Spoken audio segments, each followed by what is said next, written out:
em que estamos caminhando nas declarações registradas pelo evangelista João, em que Jesus apresentou-se e revelou-se a plenitude daquele que é, desde os primórdios da humanidade. Deus que tem se revelado como aquele que é ontem, aquele que é hoje e aquele que é amanhã. O Deus que não muda. E Jesus declarou em 7 oportunidades: eu sou. Sou o pão da vida, eu sou a luz do mundo. E a luz do mundo tem nos tomado algum tempo pela riqueza da narrativa e do pano de fundo que fez com que Jesus declarasse-se aquele que é a luz do mundo. E aquele que o segue jamais andará nas trevas, mas terá a luz da vida. As 7 declarações de Jesus, de alguma maneira, nos remontam e nos levam àquele tempo em que o povo de Deus saiu do Egito, atravessou o deserto por 40 anos, sem que suas sandálias se gastassem, sem que suas roupas roessem, até que chegassem à terra prometida. Não mais aquela geração que saiu do Egito, mas a geração dos seus filhos, porque a geração que saiu do Egito não foi fiel plenamente, mas como diz Romanos capítulo 7, foi dura de coração, demorou a entender, demorou a aprender, e Deus então na sua justiça disse: não será esta geração que pisará a promessa, mas sim seus filhos. Daqueles que saíram do deserto, apenas Josué e Calebe tiveram suas descendências habitando na terra prometida. Aquela que saiu foi aquela que entrou. As outras todas tribos tiveram de morrer no deserto para dar lugar a uma nova geração que aprenderia e aprendeu quem é o Senhor. Moisés, ao ser chamado por Deus para esta grande tarefa, perguntou: Deus, Senhor, mas quem eu direi que me enviou? Quem é que eu direi que está por trás desta ordem? Quem é que fará isto acontecer? Deus então respondeu em Êxodo capítulo 2: diga que o eu sou lhe enviou. Eu sou o que sou. E agora, séculos e séculos depois, Jesus vai dizer aos seus seguidores: eu sou. O mesmo eu sou daquele tempo está aqui entre vocês. O mesmo Deus que mudou a história é o Deus que continua mudando vidas. O eu sou muda quem eu sou e também muda o que eu faço. É o que a luz do mundo faz em nós. O contexto de João 8, versículo 12, em que Jesus declarou aos seus seguidores: eu sou a luz do mundo, foi revelado e foi narrado pelo evangelista João imediatamente após a experiência de Jesus ter respondido aos inquisitores daquela mulher adúltera, que trouxeram em suas mãos pedras para apedrejá-la e fazerem cumprir a lei. Disseram a Jesus: mestre, esta mulher está aqui diante de nós e ela deve ser apedrejada e morta, porque a lei assim determina. Jesus olhou para aqueles homens e olhou para a mulher e disse: tudo bem, eu concordo com vocês. Portanto, quem estiver aqui sem nenhum pecado, pode lançar a primeira pedra. O texto diz que nenhum deles ficou ali. Um a um saiu da presença de Jesus, deixando-o sozinho com aquela mulher que, dirigindo-se para ela, disse: não ficou ninguém para condená-la? E ela disse: não, Senhor, ninguém. E Jesus então lhe respondeu: eu também não lhe condeno. Vai e não peca mais. As palavras de Jesus àquela mulher introduzem o momento seguinte em que Jesus diz: eu sou a luz do mundo. Jesus estava, segundo o Evangelho, Jesus estava no chamado Pátio das Ofertas, um lugar mais aberto, um lugar irrestrito, onde toda e qualquer pessoa poderia se dirigir ali, especialmente as mulheres. E Jesus estava ali fazendo uma reunião com seus discípulos, com outras pessoas que o ouviam, e ele imediatamente após liberar aquela mulher da sua culpa e dar a ela uma segunda chance, ele diz: eu sou a luz do mundo. E como a luz do mundo, eu trago à tona quem nós somos, quem vocês são. Jesus, como a luz do mundo, revela que não há nenhum sequer que seria merecedor da salvação se não fosse pela cruz. O Eu Sou revela quem nós somos, e diante dele toda a obscuridade, todas as trevas, todo o pecado é revelado. E Jesus, como a luz do mundo, então nos ensina que, como lá no deserto, uma nuvem guiou o povo durante o dia e uma coluna de fogo guiou o povo pela noite, Jesus também nos guia e nos dirige por toda a travessia do deserto. No momento em que Jesus declarou que ele é a luz do mundo, certamente foi um dos momentos mais específicos de toda a tradição judaica, porque, segundo os evangelhos, Jesus estava participando da festa dos tabernáculos. E segundo a história apresenta, a festa dos tabernáculos era encerrada com a chamada cerimônia das luzes, ou festa das luzes, em que o templo era todo aceso com tochas, todo iluminado por meio do fogo, de tal maneira que ele fosse visto a grande distância, no alto do monte, e todos pudessem contemplar o templo iluminado pelas tochas, de tal maneira que todos lembrassem-se: Deus, os nossos antepassados foram guiados por Deus pelo deserto por uma coluna de fogo. A tradição judaica e as cerimônias judaicas sempre tiveram, como até hoje tem, uma natureza memorial muito profunda. Tudo aquilo que o judeu celebra, todas as suas cerimônias, buscam remontar na memória desta geração presente aquilo que Deus fez no passado e renovar no seu coração a certeza e a esperança de que Deus continua agindo e fazendo ainda hoje.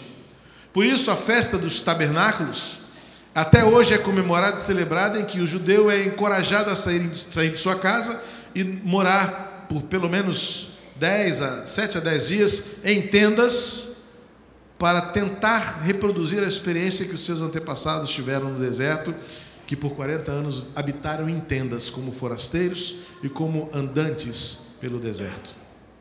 E o encerramento da festa dos tabernáculos, com as tochas acesas, era para lembrar, fazer o povo lembrar e saber que Deus guiou o seu povo com amor e com proteção, por meio de uma coluna de fogo durante o dia, e por uma coluna de nuvem durante o dia, e por uma coluna de fogo durante a noite. Onde a coluna parasse, o povo parava. Quando a coluna partia, o povo deveria levantar acampamento e andar mais um pouco. E desta maneira Deus guiou e Deus guardou o povo por todo o deserto. E agora Jesus vai dizer: estas luzes que vocês acendem, estas chamas que estão incandescentes, a lembrança que vocês trazem do Deus que guiou, precisa ser renovada em mim, porque essas chamas se apagarão. Eu sou a luz do mundo que nunca se apaga. Por isso, o contexto, o momento de Jesus dizer o que disse, tem tanta importância e tanto valor, não apenas como uma luz que se acende ou que pisca, mas Jesus está trazendo a revelação de que, assim como Deus guiou a história, eu hoje cumpro os propósitos de Deus, guiando a história daqueles que me seguem. O conceito de seguir a Jesus nos leva a entender que a experiência com Cristo é muito mais ativa do que contemplativa, é muito mais cotidiana do que cerimonial. Nós temos a tendência de reduzir a nossa experiência com Jesus a um momento de culto de uma determinada duração em um determinado local pré-específico. Como se Deus não pudesse ser adorado ou se Ele não agisse fora dessas quatro paredes. Mas nós criamos uma ilusão, criamos um rito de que aquilo que Deus tem que fazer, só vai fazer aqui neste lugar ou quando nós estivermos juntos. E por isso que para mim é tão precioso quando Jesus diz: quem me segue. Foi como Ele convidou os discípulos para segui-lo. Como Ele diversas vezes disse aos seus ouvintes: quem não estiver disposto a andar comigo, não é digno de mim. Portanto, nós precisamos entender que esta luz que ilumina, esta luz que dirige, esta luz que guarda, esta chama, ela tem a sua prática e a sua essência para o nosso dia, para as nossas experiências diárias, para os nossos embates e lutas quando nós também temos de atravessar desertos. Deus, por ser luz, ainda hoje, em Jesus, nos guia, nos protege e nos instrui. E o que Ele nos instrui? É importante saber que, e nesta terceira mensagem e última mensagem sobre a declaração de Jesus, eu sou a luz do mundo, fica claro que nós precisamos entender qual é o propósito desta luz em nós. E para isso precisamos voltar ao deserto. Deus, quando levantou Moisés para dirigir o povo, Moisés quis saber alguns detalhes do plano. E no capítulo 3 de Êxodo, Deus revela a Moisés que a essência do seu propósito era livrar o povo do cativeiro do Egito, levá-lo para uma terra prometida. Mas muito mais do que o começo e o fim, Deus tinha um interesse muito especial no durante. Não se tratava apenas de tirar do Egito e levar para a terra prometida. Deus poderia ter feito isso de muitas maneiras milagrosas, ou da maneira mais rápida que podíamos imaginar, mas levou 40 anos, porque Deus declarou a Moisés: eu quero que o meu povo saiba que eu sou Deus, e quero que o meu povo se conheça como o meu povo. Ao longo de 40 anos, Deus experimentou, Deus se deu a conhecer, Deus revelou-se para o seu povo. Nós, no nosso senso imediatista, achamos que tudo o que somos e o que devemos querer é chegar na terra prometida. Mas Deus precisou disciplinar o povo e dizer: não chegará à terra prometida aqueles que não estiverem dispostos a me conhecerem. Portanto, quando Deus chamou Moisés para guiar o povo pelo deserto, e quando Deus derramou dos céus o pão que o sustentou e o satisfez, quando Deus acendeu uma chama diante do povo e ergueu uma coluna de nuvem para guiar o povo, Deus tinha com isso a intenção de fazer o povo conhecer a sua vontade, porque a vontade do Senhor é ser conhecido. E quando Jesus diz: eu sou a luz do mundo, e indo ao deserto para entender o que a luz significou para o povo, nós podemos concluir então que o propósito de Deus em nos guiar, em nos guardar, em revelar-se como o nosso Deus e a nossa luz, é para que nós possamos conhecê-lo de perto. E o apóstolo Paulo nos ajuda a entender qual é a vontade de Deus, porque nós até muitas vezes queremos saber como conhecer a vontade de Deus. Até muito se escreveu, muito se falou, muito se cantou e muito se pregou, e ainda hoje se faz, como diretrizes para que saibamos conhecer a vontade de Deus e como descobri-la. Mas você sabe qual é a vontade de Deus para que você possa buscá-la? Você sabe o que representa na sua vida o querer de Deus, para que você possa então trilhar um caminho nessa direção? Porque você não pode buscar o que você não sabe o que você quer. E é por isso que muitas vezes nós nos equivocamos na nossa experiência com Deus. Muitos até se frustram porque quiseram ou esperaram coisas erradas. Tiveram expectativas frustradas porque sequer sabiam qual era a vontade de Deus. Na oração do Pai Nosso, Jesus diz: seja feita a tua vontade, assim na terra como nos céus. Mas qual é a vontade de Deus então? O que Deus quis revelar ao povo ao longo de toda a travessia do deserto? E por que efetivamente Deus ergueu uma coluna de fogo diante do povo? E que Jesus agora diz: eu sou esta coluna, eu sou este fogo. Até porque na nossa cosmovisão moderna e tecnológica, quando falamos em luz do mundo, a gente logo pensa num farol aceso, numa grande luminária, na energia elétrica. Mas quando Deus falou isso para aquelas pessoas, eles imediatamente remeteram-se à imagem de uma coluna enorme diante do povo, que o guiou por todo o deserto, e eles disseram: então agora isso tudo é por Jesus. Então Jesus é isso tudo finalmente? Sim, Jesus é a coluna de fogo, tanto quanto a coluna de nuvem, que guia, que protege, que orienta e instrui, porque Ele quer que nós saibamos qual é a sua vontade. E o apóstolo Paulo então nos ajuda a entender e saber qual é a vontade de Deus, para que possamos buscá-la. A carta de Paulo aos Tessalonicenses, a primeira carta de Paulo aos Tessalonicenses, no capítulo 4, versículo 3, diz assim: a vontade de Deus é. Então veja bem, é importante você compreender, primeiro, que a Bíblia tem a resposta que você precisa. E como bereanos, como diz o livro de Atos, nós precisamos sempre fazer uma crítica e autocrítica, porque muito se fala o que a Bíblia não diz. E muitos se anseiam o que a Bíblia não prometeu. E muitos tentam descrever a vida com Deus de uma forma como Ele nunca almejou. E especialmente numa teologia esdrúxula que existe em nossos dias, a chamada teologia da prosperidade, em que afirma que você tem o direito de ser feliz e próspero, e que você encosta Deus na parede e Ele, como o gênio da lâmpada, faz o que você quiser. Muitas vezes nós nos frustramos na nossa vida com Deus porque estamos esperando o que Deus não prometeu. Ou dizemos que é a vontade de Deus aquilo que nunca foi. E quantas vezes nós colocamos como desculpa para as nossas más escolhas aquilo que Deus nunca falou. E dizemos, Deus falou comigo. Eu já disse para os irmãos algumas vezes, eu tenho muito temor em afirmar com tanta coragem como alguns têm, Deus me falou. Porque Deus me disse para fazer isso e aquilo.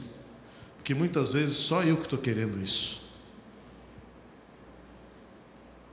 A vontade de Deus, ela é exclusiva de Deus. E a Bíblia nos ajuda a encontrar o que é a vontade de Deus. Porque antes que você diga que isto é da vontade de Deus, é preciso que você passe por alguns filtros que o apóstolo Paulo nos ajuda a entender o que esta luz quer fazer na sua vida enquanto você atravessa o deserto. Em 1 Tessalonicenses, Paulo diz categoricamente: a vontade de Deus é que vocês sejam santificados. Em outra versão, talvez você encontre a seguinte tradução: porque esta é a vontade de Deus, a vossa santificação. Ou ainda outra: porque Deus quer que vocês sejam santos. Portanto, o princípio de tudo, quando você tentar elaborar na sua mente o que Deus quer de você, saiba que antes mesmo que você queira ser feliz, Deus quer que você seja santo. Porque não haverá felicidade fora da santidade. Eu gosto de lembrar que o melhor conceito de santidade é você dizer que você viver odiando aquilo que Deus odeia e amando aquilo que Deus ama.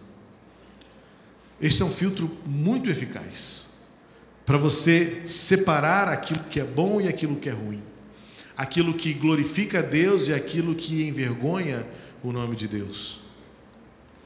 Porque quando nós, pela palavra, descobrimos e entendemos o que Deus odeia, e nós passamos a odiar essas coisas também, e quando nós descobrimos o que Deus ama e passamos a amar tais coisas, então nós nos aproximamos de Deus. E vamos prosseguindo na compreensão de qual é a vontade de Deus. Primeiramente, que sejamos santos, como Ele é santo. E o conceito de santidade, muito mais do que a compreensão daquilo que é separado para algum fim, porque o conceito de separação levou ao longo de muitos séculos muitos cristãos aos monastérios para viverem isolados das suas comunidades, porque como viver em comunidade é um grande desafio, e você tem a tendência de fazer o que é mal, a praticar o pecado, a ser dominado pela carne, pelos seus instintos, pelas suas más escolhas. Então melhor é a gente se reclusar num castelo, fechar a porta e vamos aqui viver em santidade. porque aqui é fácil ser santo.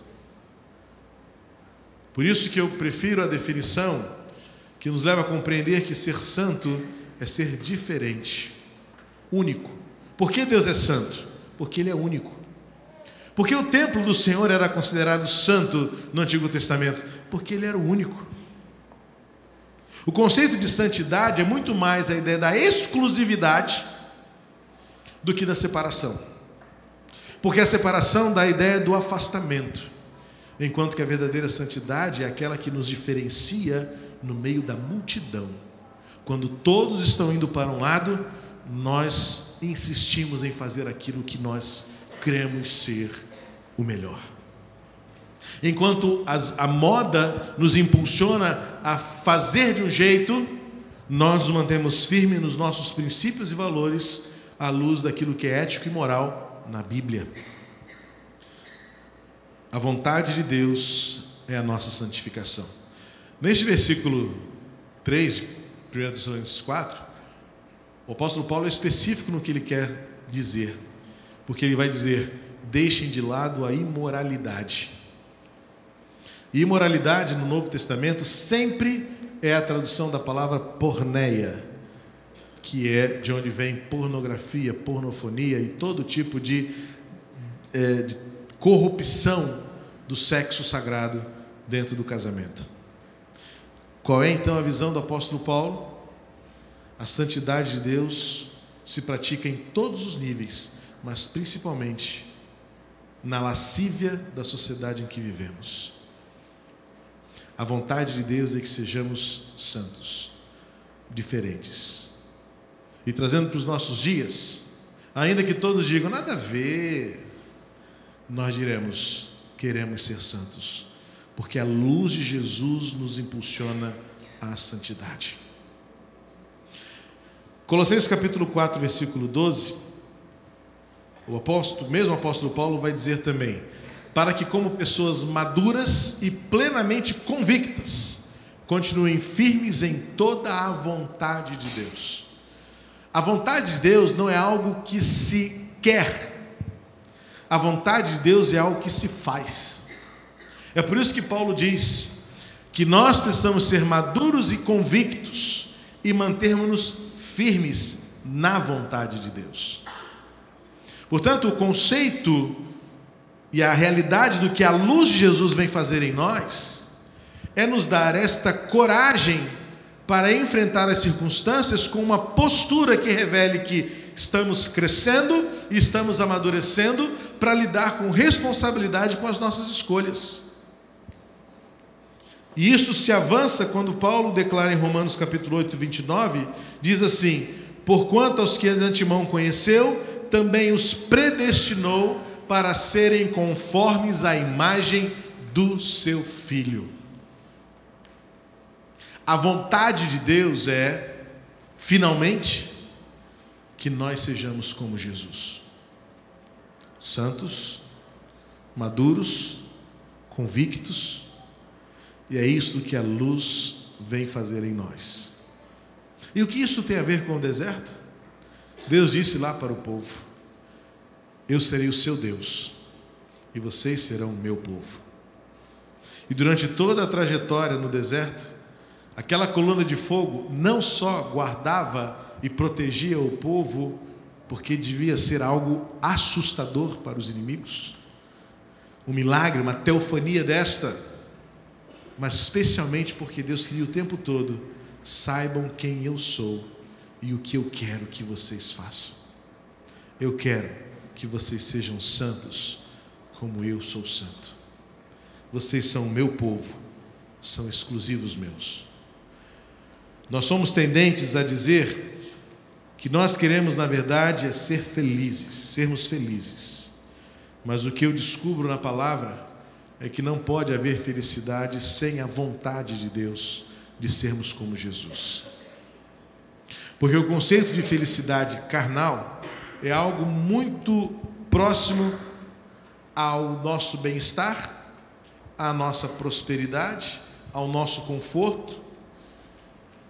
Mas uma imagem que demorará muito para sair da nossa memória é a imagem daqueles homens vestidos de laranja, sendo levados para uma praia, cristãos egípcios sendo executados pelo Estado Islâmico, declarando com profundidade e sinceridade da voz: glórias sejam dadas a Jesus. Para aqueles homens, esta era a felicidade. Serem comparados a Jesus numa morte martíria, porque eles estavam sendo sacrificados, porque amavam a Jesus. Mas hoje, no mundo em que vivemos, a felicidade está atrelada ao carro novo, à roupa de marca, ao bem-estar pessoal, à prosperidade, à saúde perfeita, a uma vida isenta de crise e problemas, porque quando os problemas vêm, nós recuamos. Quando as crises acontecem, nos separamos. O divórcio se tornou a solução mais fácil encontrada pelos casais hoje, e ignoram os preceitos de Deus, ignoram a realidade de que Deus nos dá recursos para sustentarmos nossas famílias, mas não para saturarmos-nos, não para nos aguentarmos, mas para mudarmos o nosso entendimento e agirmos como Jesus e tornar a vida significativa. Mas nós escolhemos sempre aquilo que é melhor para nós. E quantas vezes eu ouço as pessoas dizerem: pastor, eu tenho direito de ser feliz. Eu gostaria que nós disséssemos com mais convicção: pastor, Deus me deu o direito de ser santo, e como santo eu quero fazer diferente. Eu vou lutar pelo que os outros estão desistindo. Eu vou amar aqueles que não merecem. Eu vou perdoar aqueles que não me pediram. Eu vou servir aqueles que são indignos. Eu vou fazer o improvável. Eu vou ser santo como Deus mandou eu ser. Mas qual é o nosso conceito? Eu quero ser feliz. E na busca pela felicidade, invocamos uma liberdade que não nos foi dada para fazer o que quisermos. Quando o verdadeiro seguidor de Jesus não faz o que quer, faz o que Ele quer. O senso de obediência, o senso de pertencimento. Eu sou a luz do mundo. Se quisermos andar na luz, precisamos seguir a Jesus. E seguir a Jesus é cumprir a vontade do Pai, que quer que sejamos santos, que quer que sejamos maduros, convictos, firmes de onde queremos chegar, de tal maneira que sejamos conforme a imagem dele. Por isso ele disse: eu sou a luz do mundo, para que nós também, pela luz, possamos viver como ele viveu, e se preciso for, morrer como ele morreu. Que Deus nos abençoe, para que a luz nos torne santos, antes mesmo de achar que somos felizes, que antes de tudo sejamos santos, como santo é o nosso Pai. Convido você a sentar-se conosco à mesa do Senhor para celebrarmos neste momento a ceia, que nos remete a um outro momento histórico importante da nossa experiência com Jesus, aquela cruz em que a luz do mundo venceu o pecado, venceu a morte, venceu a desesperança.